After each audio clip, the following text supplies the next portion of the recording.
इस क्वेश्चन को दूसरा जो आपके पेपर में आ सकता है किस तरह से आ सकता है, equilibrium bye consumption and investment approach, और जो तीसरा आएगा बच्चों वो क्या आएगा, equilibrium bye saving and investment approach. अभी किस तरीके से काम करेगा ये, क्या होगा, जरा इसको हम देखते हैं।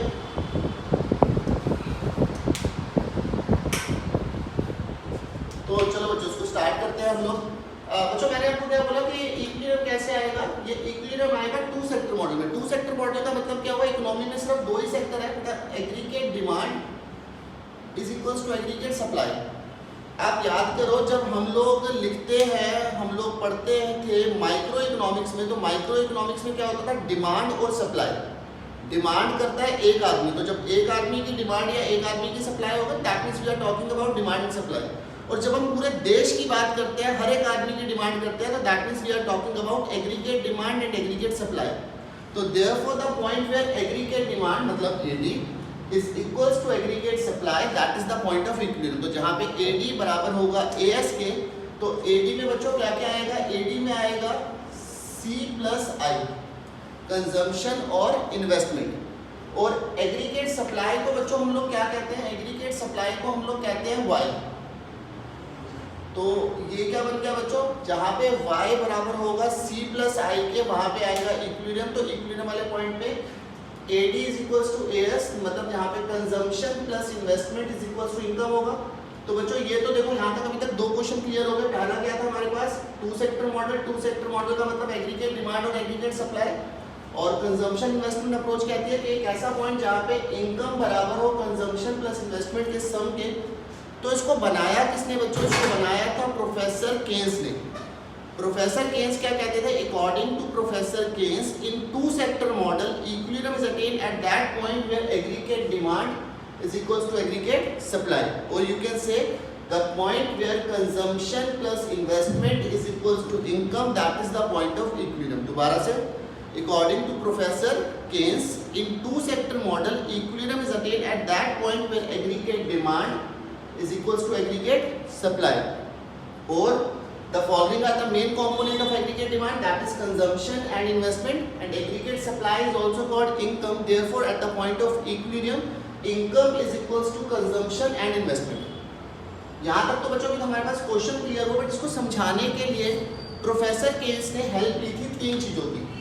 इसको एक्सप्लेन कर सकते हैं बच्चों हम लोग टेबल से।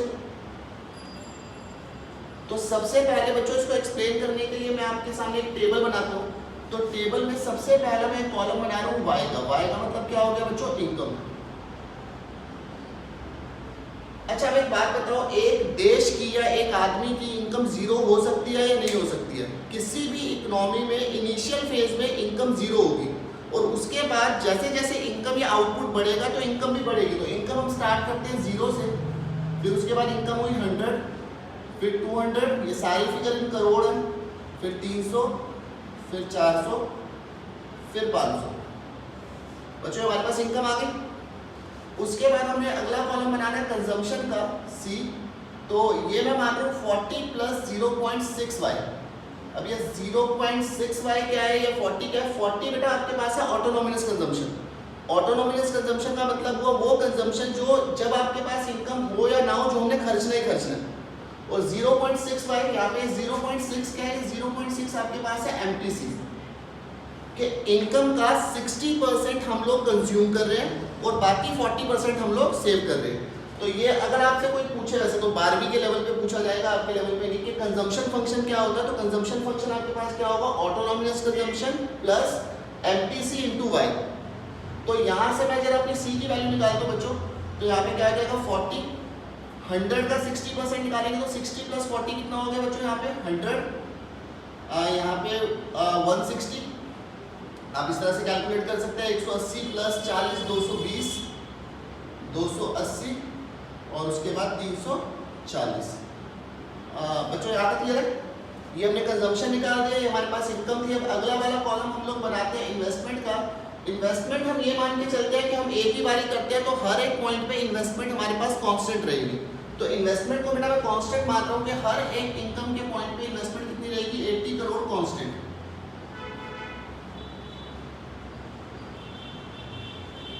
तो बच्चों जो हमारे पास फाइनली एग्रीगेट डिमांड आता है, एग्रीगेट डिमांड दो चीज़ों का मिक्सचर था, क्या था, C प्लस आई। तो C प्लस आई को हम ऐड करते हैं, 40 प्लस 80 कितना हो गया बच्चों, 120।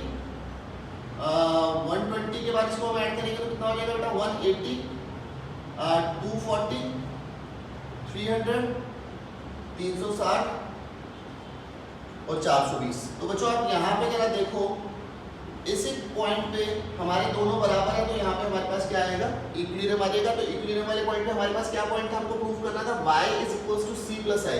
तो यहाँ पे जब हमने C प्लस आई को टोटल किया तो वो भी 300 है और y का टोटल भी 300 है। तो यहाँ पे इक्विलिब्रियम आ रहा है। ये पहला तरीका हुआ समझाने का।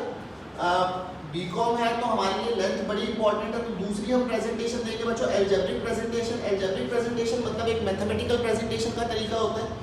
तो इसी चीज़ को जो मैंने आपको एक्सप्लेन किया, इसको हम लोग एल्जेब्रिकली प्रूफ करते हैं। तो वही बात थी, केस ने क्या कहा था, टू सेक्टर मॉडल में इक्विलिब्रियम कहाँ पे आएगा, जहाँ पे एग्रीगेट डिमांड एग्रीगेट सप्लाई के बराबर होगा और y बराबर होगा C प्लस आई के। तो मैं यही मान लेता हूँ कि मेरे पास जो C की वैल्यू थी बच्चों, हमने क्या एज्यूम करी थी, 40 प्लस 0.6y और इन्वेस्टमेंट हमने क्या मानी थी, हर एक पॉइंट पे कांस्टेंट 80 करोड़। तो AD क्या होता है बच्चों, AD हो जाता है C प्लस आई और आप इसको y भी कह सकते हैं। तो y is equal to C plus I कर लेते हैं। तो y is equal to C की वैल्यू लिखते हैं 40 प्लस 0.65 प्लस आई की वैल्यू थी 80, y वाले एक तरफ कर लेते हैं। तो y minus 0.65 is equal to 120, y is equal to 120 upon में 0.4, पॉइंट हटेगा ऊपर 0 लगेगी, कट के y की वैल्यू कितनी आ जाएगी बच्चों, 300। अगर मैं आपके और अपने बीच में आ गया तो इसलिए मैं दोबारा से बता देता हूँ, आप जरा देखो बच्चों इसको। हमारे पास क्या था, C प्लस आई अप्रोच की बात कर रहे थे, तो C की वैल्यू हमने यहाँ पे भी ली थी। आप सबको पता है जो C होता है वही C होता है। तो यहाँ पे भी कांस्टेंट रहा हो 40 प्लस 0.65। A की बारी आई थी तो इन्वेस्टमेंट कांस्टेंट है, इन्वेस्टमेंट आ गया 80। तो यहाँ पे C की वैल्यू लिखी, यहाँ पे I की वैल्यू लिखी। अब मैंने क्या किया, y वाले एक तरफ कर लिया तो 0.6 उधर जाके माइनस का हो गया। तो y में से 0.6 माइनस करेंगे तो 0.4 और 40 और 80 कितना हो गया, 120। बाकी काट के आंसर कितना आ गया, 300 बच्चों। इधर भी 300 था और इधर भी 300। यहाँ तक क्लियर है। अब बच्चों हमने दो तरीके से प्रेजेंटेशन कर ली, हम लोगों ने टेबल बना लिया, हम लोगों ने एल्जेब्रिक प्रेजेंटेशन कर ली। अब एक लास्ट मोड ऑफ प्रेजेंटेशन बचता है बच्चों आपके पास, इसके हम लोग फिगर बना सकते हैं। और अब ये क्वेश्चन का 50% पोर्शन खत्म होगा बच्चों। यहाँ तक देखो हमने टू सेक्टर मॉडल डिस्कस किया, कंजम्पशन इन्वेस्टमेंट मॉडल डिस्कस कर लिया, बट सेविंग इन्वेस्टमेंट की बात नहीं की। उसके बाद चलो मैं एक बार पहले डायग्राम बना लूँ, फिर थर्ड वाले को करेंगे। तो यहाँ तक क्लियर। स्टार्टिंग से एक बार हम लोग दोबारा कर लेते हैं। प्रोफेसर केन्स के हिसाब से एग्रीगेट डिमांड एग्रीगेट सप्लाई के बराबर जहाँ पे होगा इक्विलिब्रियम आएगा। एग्रीगेट डिमांड को हम C प्लस आई कहते हैं, एग्रीगेट सप्लाई को हम Y कहते हैं। इसी को एक्सप्लेन करने के लिए पहले मैंने टेबल बनाया, इनकम 0 से बढ़ती गई, फिर कंजम्पशन आई, फिर इन्वेस्टमेंट आई और ये आया, फिर एल्जेब्रिक। अब जरा आप डायग्राम देखिए, हमेशा आपको ध्यान क्या रखना है कि आपके पास जो y एक्सिस है वहां पे आपको लेनी है एग्रीगेट डिमांड और जो x एक्सिस है वहां पे आपके पास आएगी आपकी जीडीपी। अब आप जरा ये देखिए बच्चों, जो इनकम जब 0 थी और उसके बाद एक सेम तरह से बढ़ी, तो जिस तरह से आपका 12th में या 11th में एग्रीगेट सप्लाई कर्व या नॉर्मल सप्लाई कर्व बनता है, तो आपका जो एग्रीगेट सप्लाई कर्व जाएगा वो कैसा जाएगा बच्चों, एक 45 डिग्री के एंगल पे कि आपके आउटपुट बढ़ने के साथ ये भी बढ़ रहा है। पर जब आपकी इनकम 0 थी तो एग्रीगेट डिमांड कितना था, 120। इनकम 0 है तो दैट मीन्स आपका जो एग्रीगेट डिमांड होगा वो स्टार्ट कहाँ से होगा, वाई एक्सिस से। तो वाई एक्सिस से यहाँ से जा रहा है और उसके बाद कांस्टेंट को बढ़ता जाएगा बच्चों। ये एडीआई है जिसमें दो चीजों का मिक्सचर था, C प्लस आई। जहाँ पे इन्होंने एक दूसरे को छुआ वहाँ पे क्या हुआ बच्चों, इक्विलिब्रियम। इक्विलिब्रियम की वैल्यू क्या थी, 300 करोड़। तो ये आपके पास क्वेश्चन का 50% पार्ट सॉल्व हो गया, जिसमें हम लोगों ने क्या डिस्कस किया आपके साथ, C प्लस आई अप्रोच और टू सेक्टर मॉडल। यहाँ तक क्लियर है बच्चों। अब इसके बाद हमारे पास एक छोटी सी अप्रोच बचती है जिसको हम लोग कहते हैं सेविंग इन्वेस्टमेंट अप्रोच। तो एक काम करता हूँ, मैं इसको पहले हटा देता हूँ। आप लोगों को अगर एक करना है नोट तो या आप इसका स्क्रीनशॉट ले लेना। मैं अब इसके बाद बच्चों आगे का क्वेश्चन आपके साथ कर लेता हूँ यहाँ पे।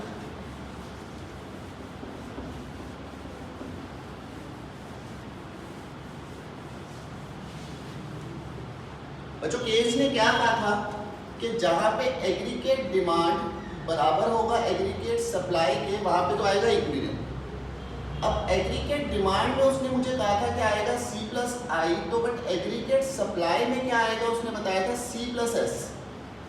एग्रीगेट डिमांड को हम कहते हैं कंजम्पशन और इन्वेस्टमेंट, और एग्रीगेट सप्लाई को कहते हैं कंजम्पशन प्लस सेविंग। तो बच्चों C की ज़्यादा देर जरूरत नहीं होती लाइफ में, तो C को हटा दो तो क्या बचा बच्चों I और S। तो यहाँ से हमारे पास क्वेश्चन नंबर 3 बनता है इसी का, सेविंग और इन्वेस्टमेंट अप्रोच के वो पॉइंट जहाँ पे इन्वेस्टमेंट सेविंग के बराबर होगी वहाँ पे भी इक्विलिब्रियम आएगा। यहाँ तक क्लियर है? आप दोबारा देखें, यहाँ तक हमने पीछे डिस्कस किया था, वैसे एग्रीगेट सप्लाई को हम Y कहते हैं। AD में क्या आया था C प्लस आई, और AS में क्या आया था C प्लस एस। C से C कैंसिल हो गया, तो I और S को प्रूफ करने के लिए बच्चों मैं दो चीज़ों की हेल्प लूँगा। मैं इसके लिए आपके लिए टेबल बनाऊँगा और इसके लिए हम एक डायग्राम ड्रॉ करेंगे। तो टोटल अब आप देखें कि अगर आपको 15 पन्नों की भी लेंथ लिखनी है तो 5 तो आप लोगों ने 2 डायग्राम बना लिए, 2 टेबल बना लिए, आप चाहें तो 2 अलजेब्रिक भी कर सकते हैं, तो 6-7 पन्ने ये हो गए। स्टार्टिंग में आप इंट्रो लिखेंगे, इनकी डेफिनेशंस भी लिखेंगे, तब भी आपके 10-11 पेज आराम से बन जाएंगे। तो इतनी ही लेंथ रिक्वायर्ड है इस क्वेश्चन के लिए। 15 नंबर से 20 नंबर का ये क्वेश्चन आएगा। तो बच्चों अब ये आई और एस अप्रोच के लिए सबसे पहले हम टेबल बनाते हैं। सेम टेबल हम कॉपी करेंगे। इनकम वहाँ पे क्या थी 0, 100, 200, 300, 400 और 500। बच्चों कंजम्पशन हमने एज्यूम की थी 40 प्लस 0.6 बाय, तो यहाँ पे क्या आ गया था बच्चों 40, 100, 160, 220, 280 और 340। आपको आई थी एक बार इन्वेस्टमेंट हमने क्या मानी थी कांस्टेंट 80 करोड़, तो इन्वेस्टमेंट में यहाँ पे कांस्टेंट मान लेता हूँ 80 करोड़ पे। ये सारा 80 जाता जा रहा है।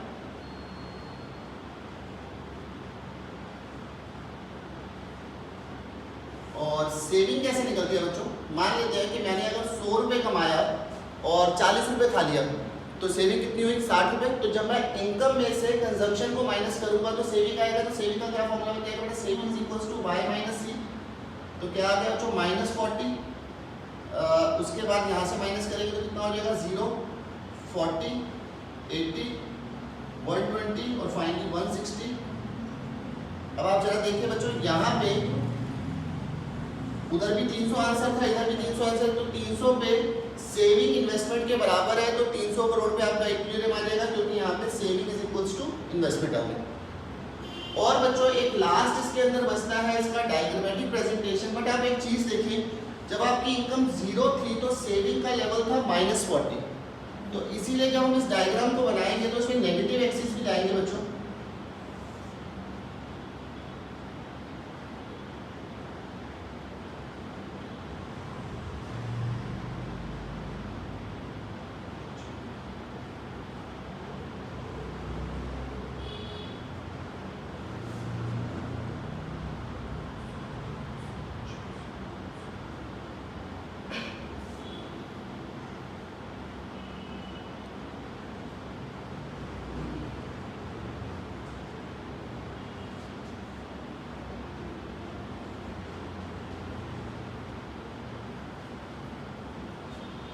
देखो बच्चों, मैंने अपने वाई एक्सिस पे लिए हैं सेविंग इन्वेस्टमेंट और एक्स एक्सिस पे लिया जीडीपी। जब आपकी इनकम थी 0 या आपकी इनकम थी 500, इन्वेस्टमेंट हर एक पॉइंट पे कांस्टेंट थी 80, तो इन्वेस्टमेंट की लाइन बच्चों पैरेलल टू एक्स एक्सिस एक सीधी लाइन चली जाएगी।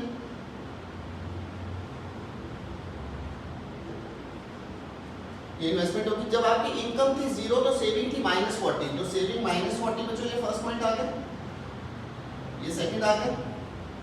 200 जब हुई थी तो सेविंग हो गई थी 40, 300 पे हो गई थी आपके पास 80, 400 पे थी 120 और 500 पे थी 160। ठीक है, वैसे सीधी जाएगी, मेरे पे विश्वास करना, मतलब मान लो सीधी है। ठीक है, ये जैसे भी लाइन जा रही है मेरे पे विश्वास करके इसको सीधी मानना। अरे वाह, सीधी ही बन गई है। तो ये बन गई बच्चों सेविंग, जहाँ पे इन्होंने एक दूसरे को छुआ बच्चों वहाँ पे क्या हुआ फिर से इक्विलिब्रियम। एक ही क्लास में 2 हो गए इक्विलिब्रियम। तो ये हमारा लास्ट टॉपिक था बच्चों, इसके साथ ये टॉपिक खत्म हो जाता है। आप जरा देखिए एक बार दोबारा मैं इसको समराइज कर देता हूँ आपके लिए।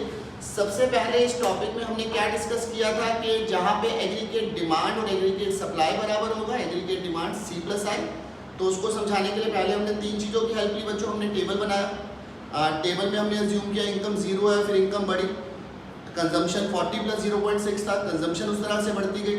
जहाँ पे ADC प्लस आई का सबमिशन बना वहाँ पे इक्विलिब्रियम आया, फिर उसकी अलजेब्रिक करी, फिर उसका टेबल बनाया, फिर उसके बाद हमारे पास सेविंग इन्वेस्टमेंट अप्रोच आई बच्चों। Aggregate demand, aggregate supply, C plus I, C से C कैंसिल, I और S, ये टेबल, ये डायग्राम। तो बच्चों ये था हमारे पास 2 सेक्टर मॉडल। अगर वैसे अभी पॉसिबिलिटी चल रही है कि ऑनलाइन एग्जाम आपके होंगे या जो भी रहेंगे, but with in a month आपका मैं पूरी कोशिश करूंगा कि डेली वीडियो के साथ हम लोग पूरा का पूरा सिलेबस स्टार्टिंग टू एंड पूरा डिस्कस करेंगे। तो आप ये क्वेश्चन लर्न करें, कमेंट करके मुझे बताएं आप लोगों को कैसी लगी ये वीडियो। बाकी मैं नेक्स्ट क्लास में आपके लिए 3 सेक्टर और 4 सेक्टर डिस्कस करूँगा।